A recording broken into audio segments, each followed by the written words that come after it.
Olá, tudo bem? Estamos no ar? Esse momento que eu espero tanto, que eu gosto tanto de estar com você. Como você está? Tudo bem? Está sozinho, acompanhado? Onde você anda? O que anda aprontando? O que está fazendo? Está voltando para casa? Chegando em casa? Ah, se eu soubesse onde estão cada um de vocês. Mas vocês sabem que nós estamos aqui do outro lado, querendo aqui fazer um momento gostoso, especial com você, uma conversa boa. E hoje é dia de você, quem sabe, tomar alguma decisão, tomar um rumo novo na sua vida, que aproveite aqui para pensar com a gente, a respeito de relacionamento, de sexualidade, de compromisso, de amor, de vontade, de ser feliz. Para isso também estamos aqui no Sem Tabus.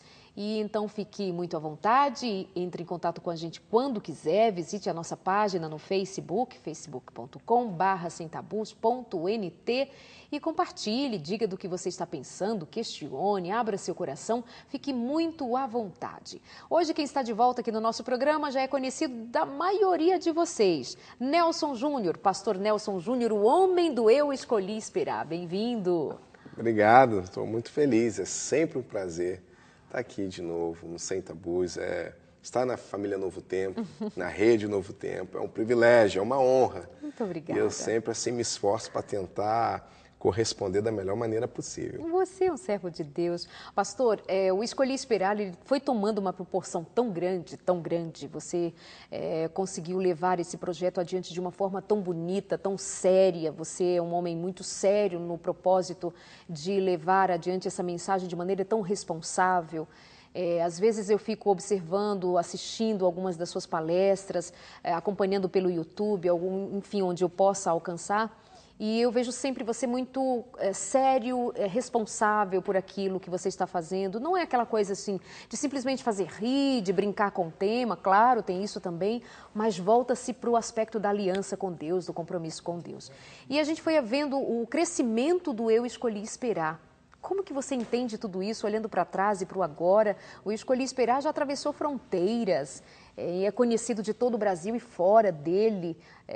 Como que isso repercute no teu coração?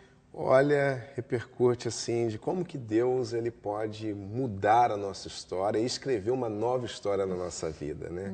Como que Deus ele nos surpreende. Eu estava lembrando a primeira vez que eu vim no Sem Tabus, a primeira vez que eu vim participar do Sem Tabus, nós estávamos começando a campanha e ela já tinha tomado um crescimento significativo. Sim. Muita gente já a conhecia. E quando eu vim no Sem Tabus, eu estava muito grato ao Senhor e achei assim que a gente tinha chegado no nível máximo, né? Uau, chegamos e estamos assim bombando, né? E eu não imaginava que poderia crescer mais.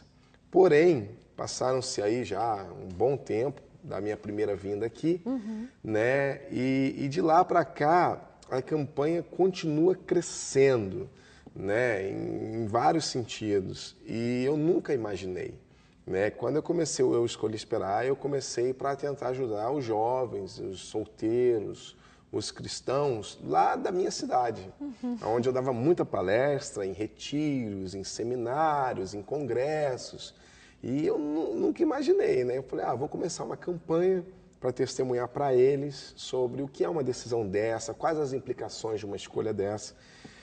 E aí a campanha tomou uma proporção também, que hoje a internet é algo assim, é uma ferramenta que pode ser usada para o mal, mas também pode ser uma grande ferramenta como instrumento para o bem, de comunicação, para comunicarmos as boas novas.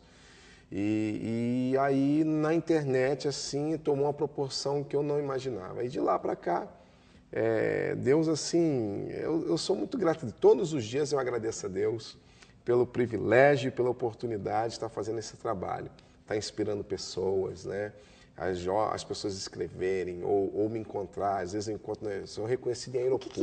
O que os jovens contam para você de retorno a partir de ter entendido a proposta do Eu Escolhi Esperar, que não é do Eu Escolhi Esperar como um projeto nascido em si mesmo e por si mesmo, com uma ideia própria. Na verdade, você repercute com muita responsabilidade o plano original de Deus, o plano original e perfeito da palavra de Deus. E você conseguiu dar a este plano original sinal de Deus, uma visibilidade muito especial, ligada aos jovens, um grupo para quem é tão difícil muitas vezes o religioso falar, porque vem cheio de ranços, né? Não pode, assim não pode. Aí você vem com o teu jeito, com uma simplicidade, e eu escolhi esperar. Então, o que você costuma ouvir dos jovens, pastor? Que tipo de gratidão? Hoje nós temos diversas formas de gratidão.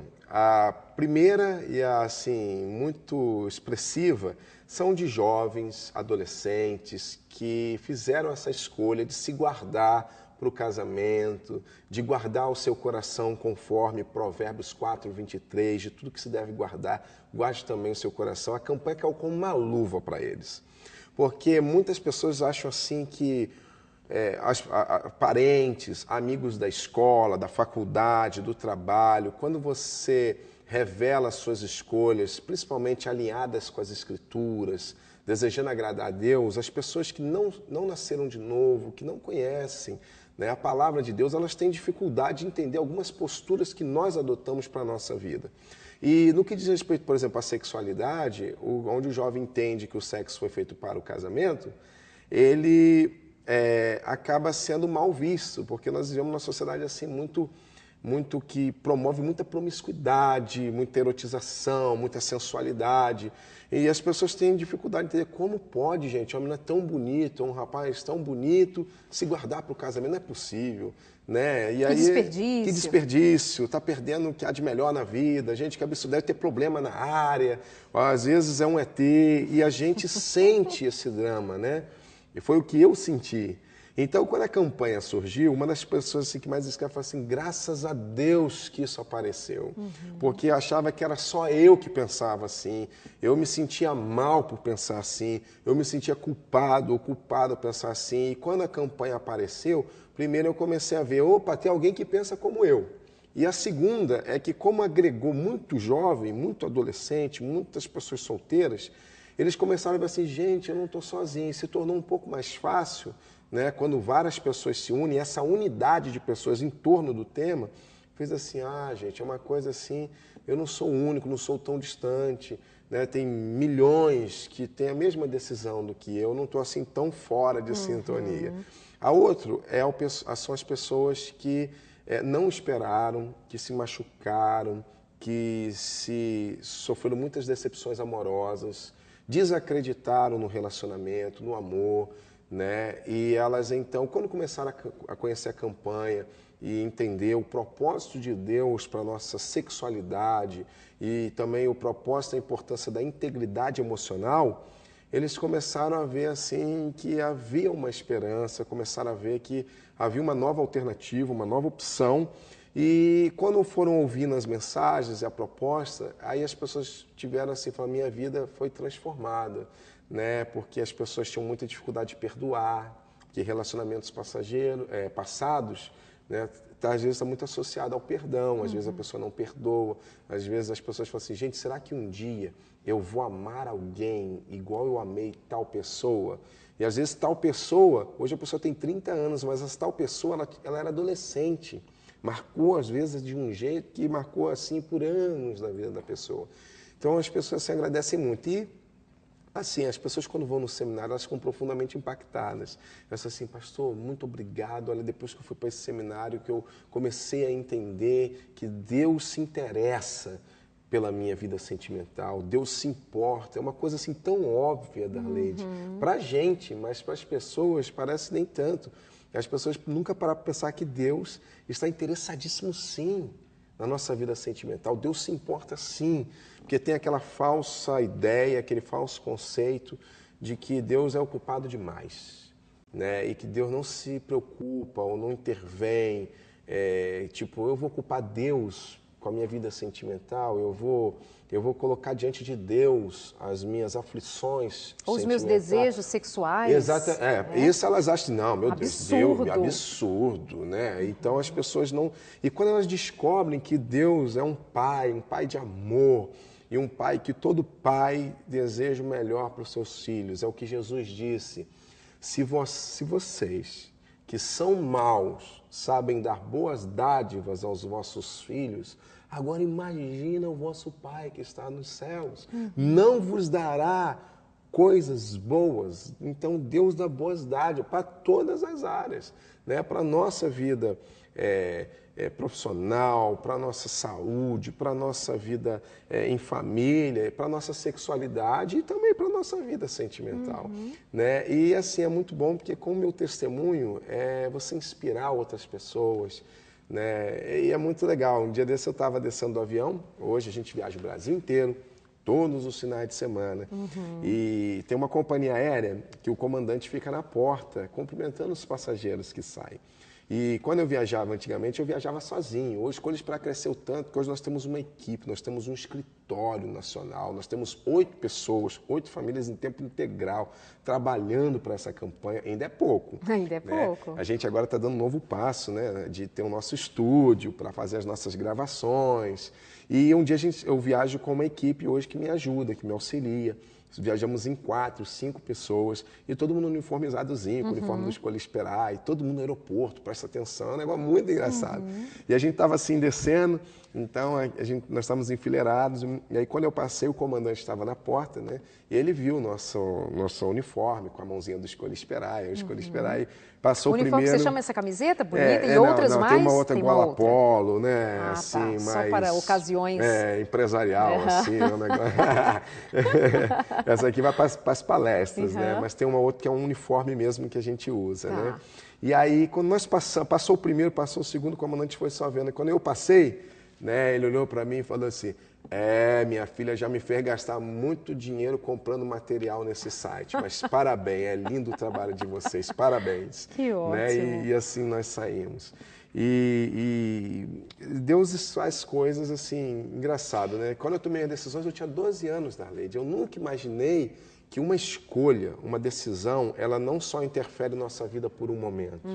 Existem decisões que interferem na nossa vida para sempre. Sim. Então, eu nunca imaginei que aquele menino de 12 anos, que ia à igreja, tímido, né, feio, magrelo, feio era feio que dava dó. Né? Agora eu sou só feio, mas antigamente eu era feio que dava dó de ver. Né? E aí, assim, eu nunca imaginei que aquela escolha, achei que era uma escolha religiosa, né? Porque a igreja não deixa, porque a religião, né? Porque a gente acha que não pode, porque o pastor que fala que não pode. Na verdade, a gente não entende, né? Que são princípios de Deus, que não é Deus que está assim cortando o nosso barato. Né? Até uma grande apresentadora de TV, quando eu estive no programa dela, ela me perguntou: pastor, como explicar o sucesso de uma campanha? Como você consegue arrastar milhões de jovens numa campanha que você ensina as pessoas a viverem o que elas não querem viver? Você ensina as pessoas a esperar. Ninguém quer esperar, pastor. Eu tenho filhos adolescentes e eu sei como é que é. Como você explica esse sucesso? Eu falo, mas não é um sucesso. Na verdade, é uma carência. Né? Nós estamos vivendo uma geração de filhos, de órfãos de pais vivos. Né? Órfãos de pais vivos. Hoje nós estamos uma geração que não tem referência de família, de paternidade. Né? E, na verdade, eu falei para ela, é carência. Os nossos jovens estão cansados desse falso modelo de que o prazer sem limites, instantâneo, sem princípios, sem valores, que essa liberdade, ela é o bom. E as gerações passadas experimentaram isso, e a nossa geração, a geração atual, já viu que essa via, ela dá em morte. O seu fim é a morte. Os jovens estão cansados disso. As pessoas querem uma nova alternativa, uma nova opção dessa banalização, dessa liberdade sexual.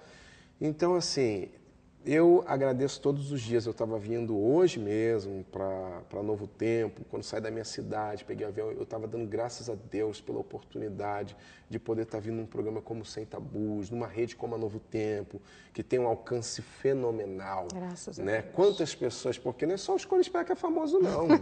né? O Sem Tabus, né? É engraçado que as pessoas não guardam o seu nome, Darlene. Então elas falam assim para mim: olha, eu te vi naquele programa lá do Novo Tempo, daquela menina, todos eles assim, daquela menina. Do tabu. Lá do tabu, teve uma senhora assim, foi muito engraçado.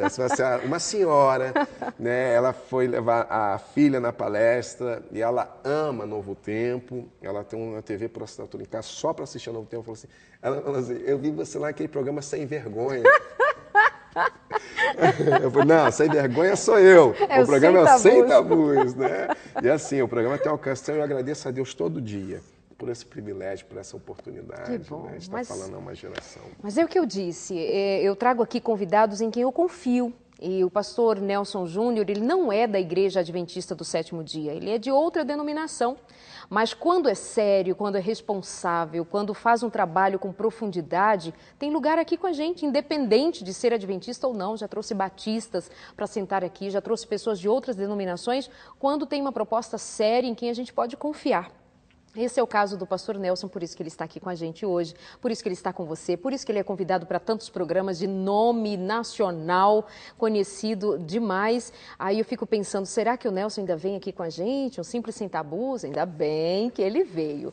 Amados aí de casa que acompanham a gente pela rádio, pela TV Novo Tempo, ou os nossos internautas, que bom ter vocês aqui com a gente. Quero que você saiba que nós temos um presente para dar a você. Basta você entrar no nosso site, novotempo.com/semtabus, e você vai poder pedir a revista Família Feliz. Já mostrei para você tantas vezes, é uma revista com muitas orientações dadas por psicólogos, pastores, terapeutas, educadores, pessoas preocupadas em que você vá bem em sua família, em seus relacionamentos, enfim, cuidando bem da sua família e da sua vida pessoal, é claro. Nosso intervalo é rápido, já voltamos aqui conversando com o pastor Nelson Júnior. Quero que ele nos ajude a pensar, tá bom? Você está do outro lado dizendo, estou solteiro, estou infeliz. Como que eu posso ser solteiro se todas as minhas amigas já casaram, todos os meus amigos já casaram e só eu estou ficando para trás, estão me chamando de titia, de titio, é mais comum titia, né? Então tá, vamos saber o que ele diz para você. Logo depois do intervalo, até já.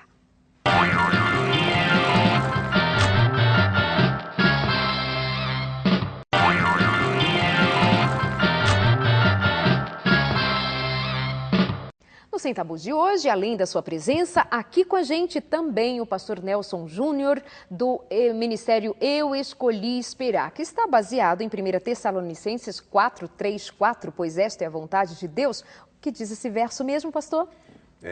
Diz exatamente, começa com essa expressão, né? Pois essa é a vontade de Deus, a vossa inteira santificação, e que vos abstenhais da imoralidade sexual, que cada um saiba possuir o seu próprio corpo de forma santa e honrosa. Coisa linda. Então, essa é a proposta aqui do Sem Tabus, é a proposta do Escolhi Esperar, é a proposta, na verdade, de Deus para você ser feliz. Mas, pastor, andam dizendo que solteiro, 25 anos, 30 anos, já está passado do ponto para estar solteiro, isso significa falta de sucesso na vida.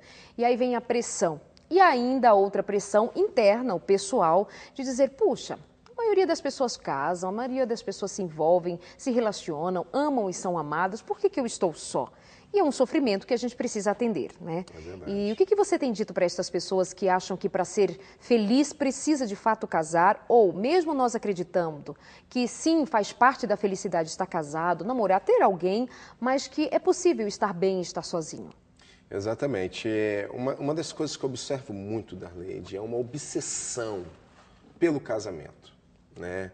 Quase uma idolatria, que a gente nasce nessa cultura de que você tem que ter alguém. Nós somos cobrados nisso, não é na nossa juventude. Essa cobrança vem desde criança, né? Nós somos pressionados com esse conceito de que tem que ter um namoradinho, uma namoradinha desde criança, na escola, né? Então, na escola já olham para crianças, tem namoradinha na escola, tem namoradinho na escola, a gente vai crescendo com essa pressão.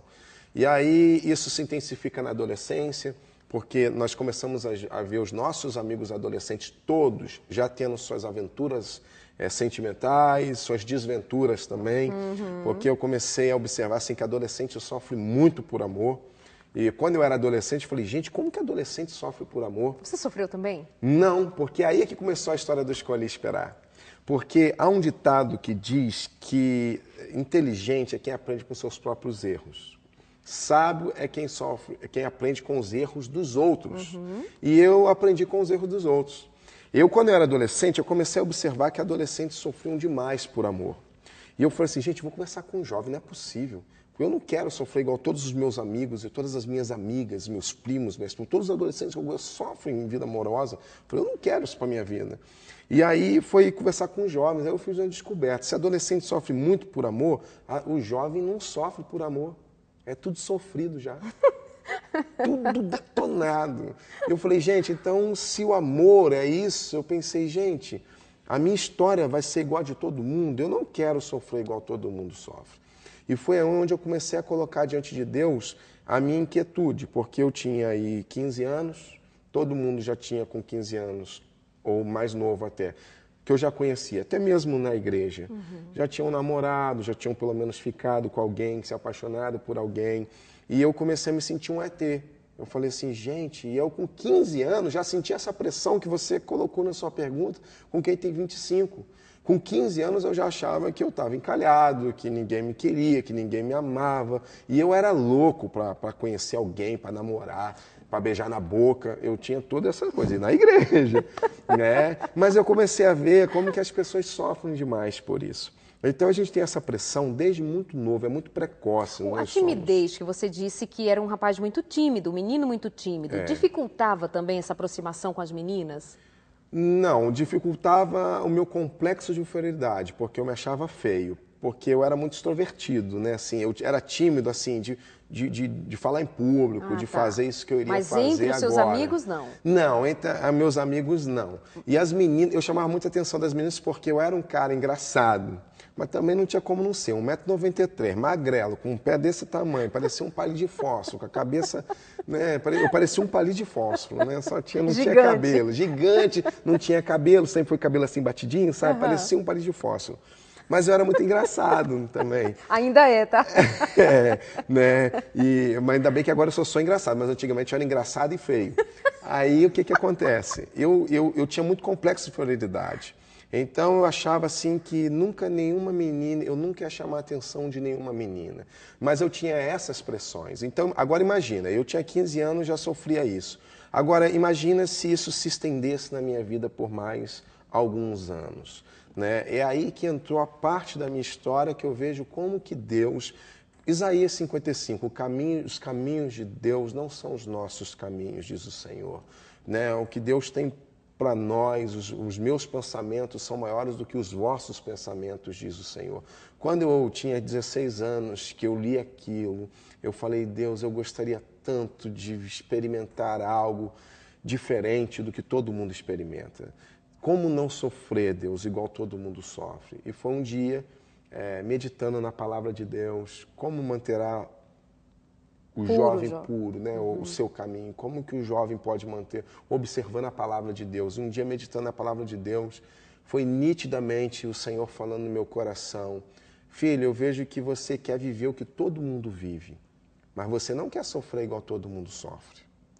É muito simples, filho. Para você não sofrer igual todo mundo sofre, você vai ter que parar de viver igual todo mundo vive. Né? E essa expressão foi que mudou a minha vida, principalmente nessa área de vida sentimental. Né? E eu comecei a entender que Deus tinha um plano para a minha vida e que eu não precisava me comportar e viver debaixo das mesmas influências dos meus amigos e até os da igreja.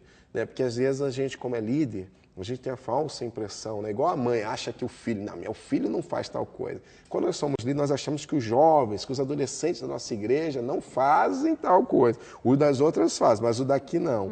E só quem está ali no meio da galera sabe o que rola nos bastidores, né? E é muito difícil mesmo, imagina, para uma adolescente que vai à igreja, que está lá, né, nas aulas lá sabatinas, está aprendendo tudo, está participando de tudo, mas de segunda a sexta, eles estão na escola. Ah, mas estuda no colégio adventista. Mas nem todos, às vezes, eles não têm só aquele ambiente da escola. Claro. Tem os colegas, tem os primos, tem os colegas da rua onde mora. É uma pressão muito forte. Ou mesmo dentro das escolas confessionais, nem só cristãos, nem só pessoas da mesma fé. Nós, líderes ou professores, não conseguimos, né, isso, né, de de trazer. Então, é muito difícil, porque, assim, às vezes, os nossos jovens, nossos adolescentes só começam a ter experiências com Deus tarde demais, mas com o mundo eles começam a ter experiências cedo demais. Verdade. E por que eu estou falando lá da nossa adolescência? Porque aí, às vezes, a menina tem 25 anos, chega para mim, pastor, estou encalhada, estou encalhado. A gente, quem encalha é baleia, quem encalha é navio. E eu comecei a entender que os filhos de Deus não encalham, eles precisam entender que, como se Deus tem o melhor, se Deus cuida da gente, os filhos de Deus, eu costumo dizer, eles não estão encalhados, eles estão ancorados num porto seguro. O que acontece é essa obsessão, o bullying do solteiro. Qual que é o bullying do solteiro? Pessoa, você vai reencontrar alguém, você está solteira. A primeira pergunta que as pessoas fazem para você: e aí, já casou? Né? Como se fosse assim, como se fosse um crime. Né? Então tem esse bullying cotidiano, essa pressão. No aniversário, né? Ou as pessoas, às vezes você tem um aniversário, você reúne toda a família. Aí sempre tem um tio, um primo, que puxa um corinho, que todo mundo canta em festa de aniversário. Com quem será? Com quem né? será? Você ouve aquilo essa vida inteira. E tem a pressão da família, a pressão dos amigos, a pressão da escola, e tem as pressões aqui de dentro, dos nossos desejos, das nossas carências. Isso tudo somado gera essa sensação numa pessoa de 25 anos, de 28 anos, de frustração no amor, de insucesso no amor. Agora, eu estava lendo recentemente algumas pesquisas que saíram de pessoas que trabalham nessa área de sentimental. E, para minha surpresa, eles começaram a me dizer eu comecei a ver que as pessoas que casam entre 25 e 30 anos, né, que a idade ideal para casar é essa, entre 25 e 30 anos, por exemplo. De 25 é a data ideal para se começar a construir um casamento. Foi feita uma pesquisa que mostrou assim que quem casa também muito novo, os casamentos não são tão saudáveis ou não duram o tempo e se consolidam como, às vezes, de pessoas mais velhas. E isso é uma grande surpresa, porque se uma pessoa com 28 anos, com 25, com 27, com 30, que está ouvindo agora, e acha que está tarde demais, na verdade, numa pesquisa muito prática, o alto índice de divórcio se concentra em casais que se casaram prematuros demais. Por causa da imaturidade, não souberam consolidar o relacionamento e as bases sólidas que um casamento exige, tiveram muitos desgastes, muita briga no começo do casamento. Isso desgastou muito a relação, fez com que o casamento entrasse numa rotina, e aí, assim, eles não conseguem construir com tanta facilidade, tão saudável quanto as pessoas que casam com uma idade mais velha. E por que fica, então, esse dilema? Eu, com 25, fico nessa pressão, igual você colocou. Justamente, eu acho que cada cultura, essa pressão de que tem que casar. E outro problema também, as pessoas acham que a vida do solteiro se resume em encontrar alguém. De que a vida do solteiro, você só é feliz quando você está se relacionando com alguém. Se você está namorando, você está bem sucedido. Se você não está namorando, ô dó, ô vida, ô céus, né? Então, E por aí vai. E por aí vai. Olha só que bom ter você aqui com a gente nessa conversa boa com o pastor Nelson Júnior, com essa proposta do Eu Escolhi Esperar, só que numa sociedade ansiosa, numa sociedade rápida, numa sociedade em que nós vivemos valores talvez destituídos do valor real, do valor significativo, por exemplo, valorizar o outro pelo que o outro é, pelo que o outro pode me oferecer, do tempo, da espera. Então, a ansiedade e essa proposta do Eu Escolhi Esperar pode soar como alguma coisa demais. Mas sabe o que é demais? É perder a alegria de viver. É ser tão ferido em suas emoções e seus sentimentos. E como tem homens e mulheres feridos, não é, pastor? Magoados, machucados. Assim, olha, hoje eu fiz um cálculo de janeiro até agora, foram mais ou menos, hoje a gente tem um controle, mais ou menos 32 mil pessoas participaram do nosso seminário somente esse ano, de 2014. Somado todos os 2 anos que a gente faz e organiza os seminários há 2 anos e meio, foram mais de 200 mil pessoas indo nas palestras. Olha, Darleide, sem medo de errar, eu tenho uma palestra específica sobre vida, sobre essa área de se machucar e de decepção. Quando eu falo sobre isso, 90% do auditório, né, se identifica com o que eu estou falando. Você vê as pessoas sendo tocadas, e quando eu falo sobre feridas da alma, sobre cura nas emoções, e impressionante que necessariamente quase todas elas estão ligadas à vida amorosa. Não está, às vezes, a família, ao casamento dos pais que não deu certo, ou uma adversidade, uma doença. As pessoas, elas são muito emocionalmente feridas de relacionamento, não é feridas, às vezes, de um trauma, de outras coisas na vida. Está diretamente ligado à vida sentimental, às feridas da alma. E isso é uma coisa muito séria. E na igreja, eu vejo, às vezes, 80% das pessoas são pessoas feridas, machucadas. E sabe o que me dói? Às vezes eu vejo com 12 anos chorando, porque já foi ferido, já foi defraudado, já foi machucado, já foi enganado, já foi usado, já terminou, já perdeu um grande amor, que eu falo sobre o amor para a vida inteira, e falo sobre como dói perder o amor. Né? Existem 3 regras dolorosas na vida amorosa para mim, resumo em 3. Primeiro, né, nessa busca pelo amor, de viver um amor na sua vida, existem 3 regrinhas dolorosas para mim. Primeiro é você gostar de alguém que não sente nada por você. Isso é doloroso demais, quando você gosta de alguém que não gosta de você. A segunda coisa dolorosa é quando você gosta de alguém, mas é a pessoa errada. Né? Você faz uma escolha errada. A pessoa que você escolheu não é a pessoa ideal para você se relacionar. Né? É uma perda de tempo. Às vezes as pessoas dizem assim, você que está em casa me ouvindo, você está encalhado. Você está encalhada só porque você está há muito tempo sem se relacionar com alguém. E eu comecei a ver que encalhada não é a pessoa que está sozinha há muito tempo.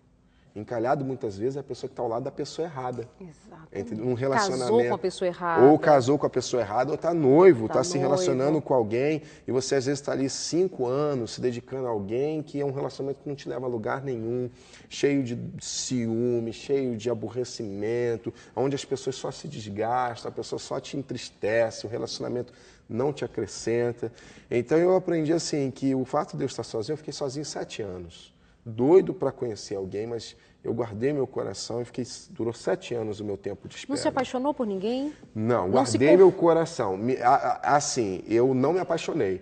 Eu sempre estava atento e sempre aberto. Às vezes algumas meninas me despertavam interesse, né? Mas não interesse de paixão. Okay. O interesse assim, se tornava uma menina interessante, e aí eu me aproximava e conhecia, me relacionava para saber se ela se encaixava dentro de uma futura esposa para a minha vida. Então, o que ajuda? É possível, então, se preservar de apaixonar-se, de gostar, ao ponto de perder a razão naquele relacionamento? Como que você achava a menina interessante, se aproximava da menina, conhecia a menina e recuava sem se entregar? Desenvolvi uma amizade saudável. Eu acho que na igreja nós precisamos resgatar isso. É possível nós desenvolvermos amizades saudáveis. Não é necessariamente que um rapaz está conversando com uma moça e todo mundo já fica brincando e tá vendo, tá namorando. Né? Isso desestimula as pessoas, né? E a igreja é um ambiente onde nós, jovens e adolescentes, deveríamos nos sentir à vontade e seguros, né? E às vezes a igreja, a gente não se atenta, por causa das programações, das tarefas, não se atenta de gerar um ambiente saudável. E esquecemos que eles, os nossos jovens, nossos adolescentes, nossas crianças, não têm um ambiente saudável fora dali. Né? Ali é o melhor lugar para isso. Se não for ali, não vai ser lugar nenhum. Exato. Não vai ser na escola, não vai Pode ser na família, mas se a igreja não é, qual outro lugar? No clube, na faculdade, na escola? Pode ser na família, mas às vezes o adolescente, né, não tem outro adolescente na família. Exato. Às vezes os pais são maravilhosos, mas o adolescente precisa de um convívio social com pessoas da mesma idade. Exato. Né? Então, assim, é uma situação difícil. Como que eu me preservava? Eu sabia que eu poderia desenvolver amizade, então me aproximava das moças, né? E primeiro eu entendi assim, o que a Bíblia diz, não há associação entre luz e trevas. Então, nenhuma moça, seja da escola, do trabalho, que não tivesse nascido de novo, não tivesse experiências com Deus, que não amasse a palavra de Deus e os seus princípios, essa moça já não era mais candidata, por mais interessante que ela se tornasse para mim. Mas eu já sabia que estava fora de hipótese, namoro evangelístico, namoro missionário. Né? Vou apresentar Jesus para ela, vou apresentar Jesus para ele. Essa possibilidade para mim era muito clara, isso não havia possibilidade. Então, quais eram as meninas que eram potenciais candidatas? As da igreja. E uma da igreja, então, eu me aproximava delas e desenvolvia um relacionamento, uma amizade para conhecê-las melhor. Né? Dentro da igreja, então é um lugar mais seguro, era o seu território. Era o seu território. Você não procurava fora porque você entendeu, segundo a palavra de Deus, não haveria associação entre você, um cristão, e alguém que não tivesse os mesmos princípios cristãos e a mesma fé cristã. O jugo desigual. Dentro do ambiente igreja, porém, contudo, todavia, todos são ideais para uma menina ou um menino se desenvolver? Não, né? Já vou fazer a chamada. No próximo bloco, é isso que você ia falar, né? No próximo bloco, o pastor Nelson vai dizer aqui pra gente como pode.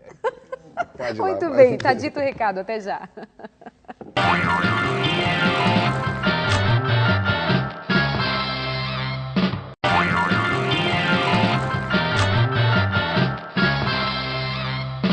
Que bom voltar com você e ainda ter você aí do outro lado aqui no Sem Tabus de hoje. Nós deixamos no ar aqui, conversando com o pastor Nelson Júnior, a seguinte pergunta. Ok, você não deve se relacionar porque não é orientação de Deus que você se relacione enquanto cristão com pessoas que não são cristãs, com pessoas que não têm os mesmos princípios, com pessoas que não pensam a fé como você. É até bom de você entender que isso não é uma questão de preconceito religioso. Nós não estamos falando de preconceito. Nós estamos falando que um casamento, ele já tem toda uma demanda de responsabilidade que muitas vezes trazer para dentro deste casamento uma diferença de fé, uma diferença de pensamento e princípios na área da fé, da religiosidade, do pensamento ligado às coisas de Deus, ao sagrado, traz mais complicações, mais separação do que qualquer outra coisa. Então, quando Deus disse não, era pensando no seu bem-estar, no bem-estar da família, de um casamento que precisa ser construído sobre bases sólidas. E aí, fazendo você entender que não é uma questão de preconceito, nós dizemos, olha, não se relacione com alguém que não é da mesma fé cristã que a sua, ou fé, quando eu digo cristã, fé católica, fé budista, fé, eu estou querendo falar de fé nesse momento, não somente da fé cristã, que creiam da mesma maneira naquilo que você crê, ok?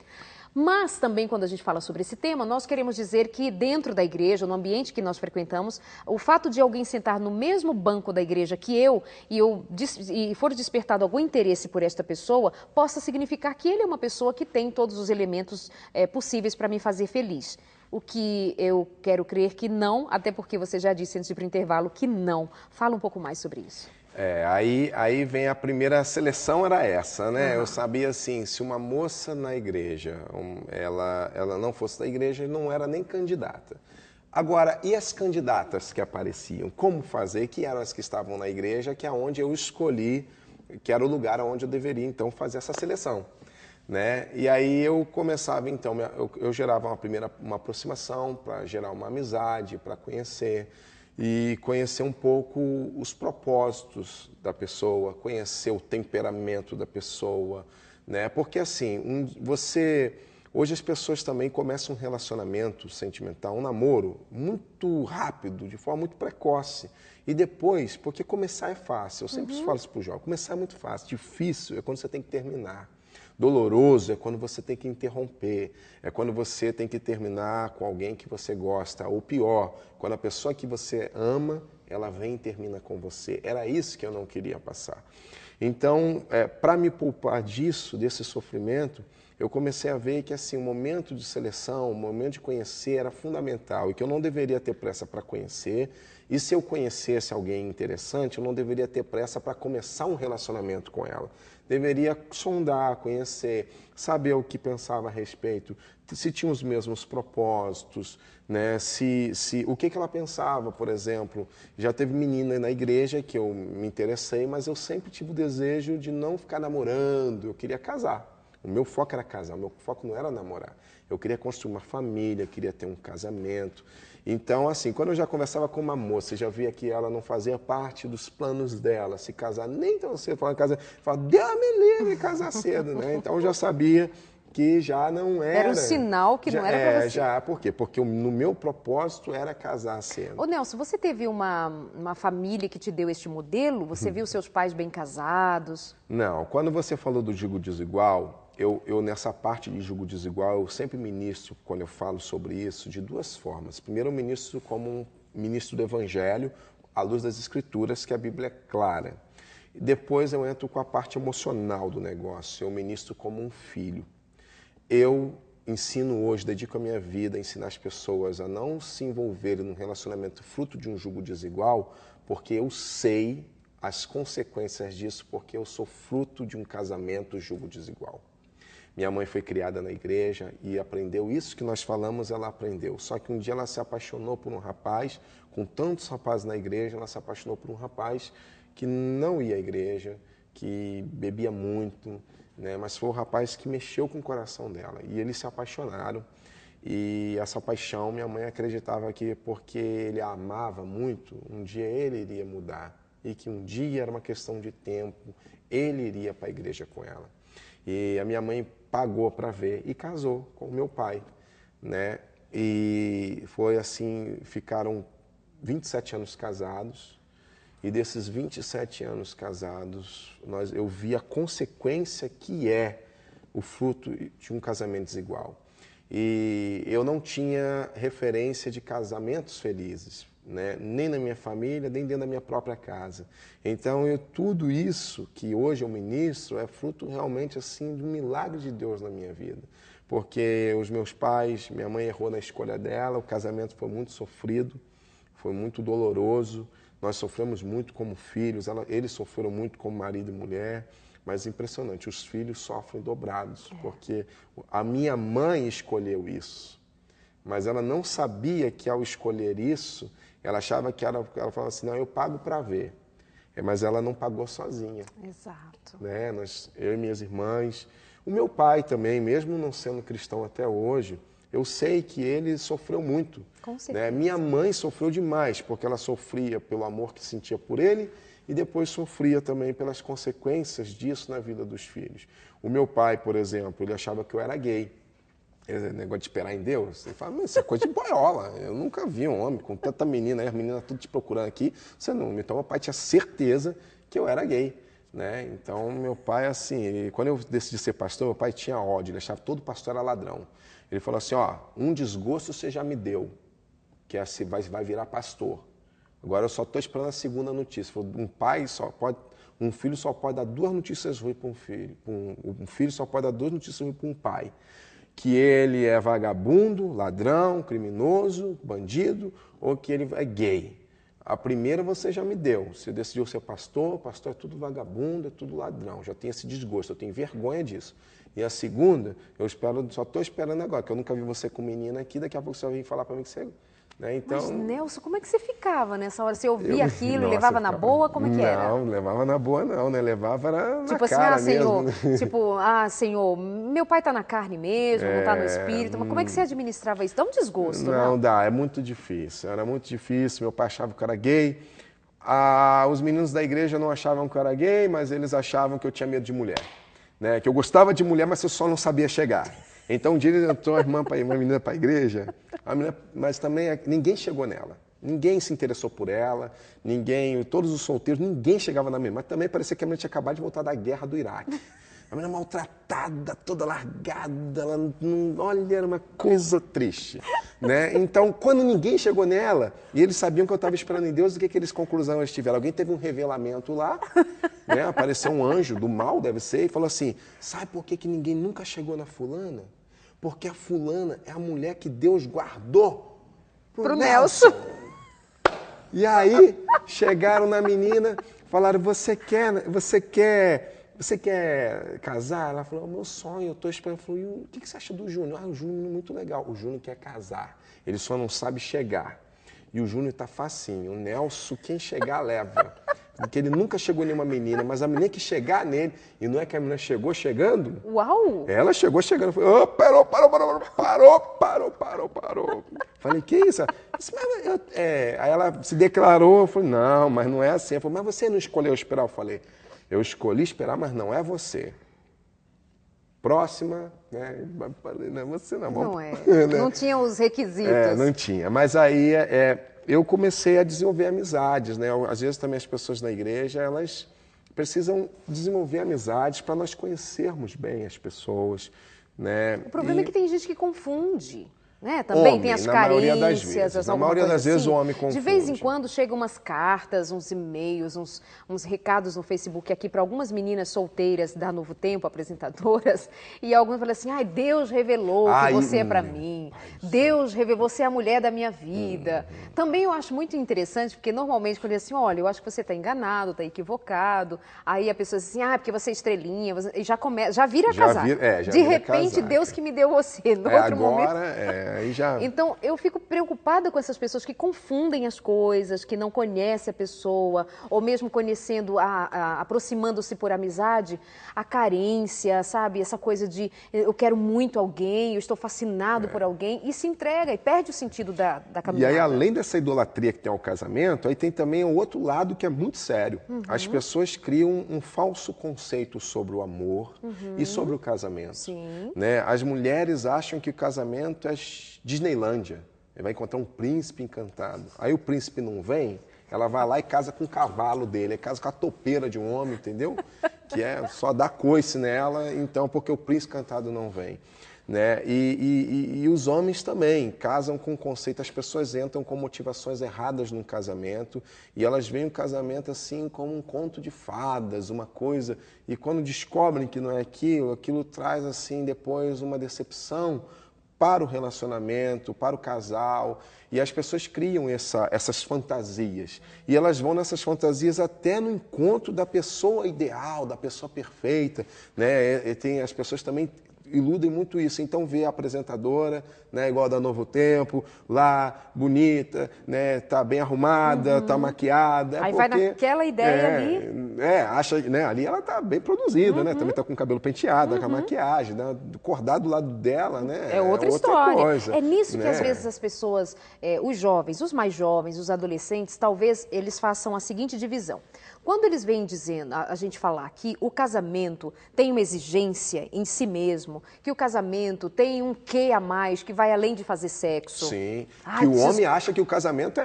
Né, fazer sexo. Né, acha que é as brasileirinhas lá. E não é, meu Deus do céu. Tem que ensinar a verdade para esse povo. O povo de Deus tem que ensinar a verdade. A Bíblia diz, meu povo é destruído por falta de conhecimento. Pessoal, a menina acha que casamento é Disneyland, o cara vai ficar levando café da manhã toda manhã para ela, e vai ficar falando eu te amo todo dia. Quando ela acordar, ela vai se vestir para ir para a igreja, todo culto que vai para a igreja, ela vai dizer, você tá linda hoje, meu amor. Vai achar que vai ser a vida inteira assim. E o cara acha que casamento é as brasileirinhas, que tudo vai ser o dia inteiro. Que, né? Meu Deus do céu. E não é assim, Temos não. que ensinar, né? Graças a Deus tem o Sem Tabus, tem a Rede Novo Tempo. Graças a Deus que tenho eu escolhi esperar também. E nessa ideia, quando a gente quer dizer dessas coisas, aí tem um grupo de adolescentes, de jovens, ou até mesmo os casados ficam assim meio desconfiados, achando que a gente está jogando sobre o casamento um peso ruim, um peso negativo. De forma alguma. Não é peso negativo, é peso de responsabilidade.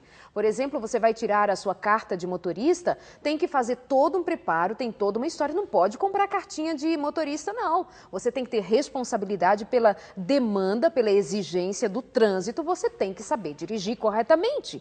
Então, quando você se compromete com alguém, você compromete a sua vida, a sua história e a vida do outro numa caminhada chamada casamento, que é uma aliança com Deus como testemunha, olha a coisa como é séria, olha como é isso. É sério, mas também a tua vida de solteiro exige um grau de responsabilidade tão grande que vai deixar você livre ou escravo, dependendo da maneira como você se conduza, para a tua vida como um todo, para a tua vida para sempre, né? Tem gente ferida para o resto da vida num casamento mal feito. Exatamente. Então, casamento é coisa boa, é coisa de Deus, mas, meu amado, se você não aprender a ser um solteiro feliz, completo, realizado, você nunca vai se realizar dentro de um casamento. É isso que nós estamos dizendo, por isso esse cuidado todo do pastor Nelton em colocar dessa maneira. Mas, ô Nelson, quando você casou, teu pai ficou, ó, caladinho, hein? Olha, quando eu comecei a namorar a Ângela, a primeira coisa que eu fiz, eu levei a Ângela lá em casa. Né? O trunfo. O trunfo. Foi, pai, não sou gay. Eu tenho a bom gosto, ó, bonita aqui, ó. Né? E tirei uma onda com ele, né? Mas, assim, toda escolha nossa tem consequência. Meu pai achava que eu era gay, o pessoal da igreja achava que eu tinha, assim, dificuldade de chegar. As meninas, elas também achavam, assim, que eu era... Tinha menina que achava que eu era menina.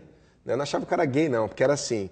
O que acontece? Você falou que os homens muitas confundem muito, né? Não só os homens, mas as mulheres também, né? Às vezes confundem as coisas.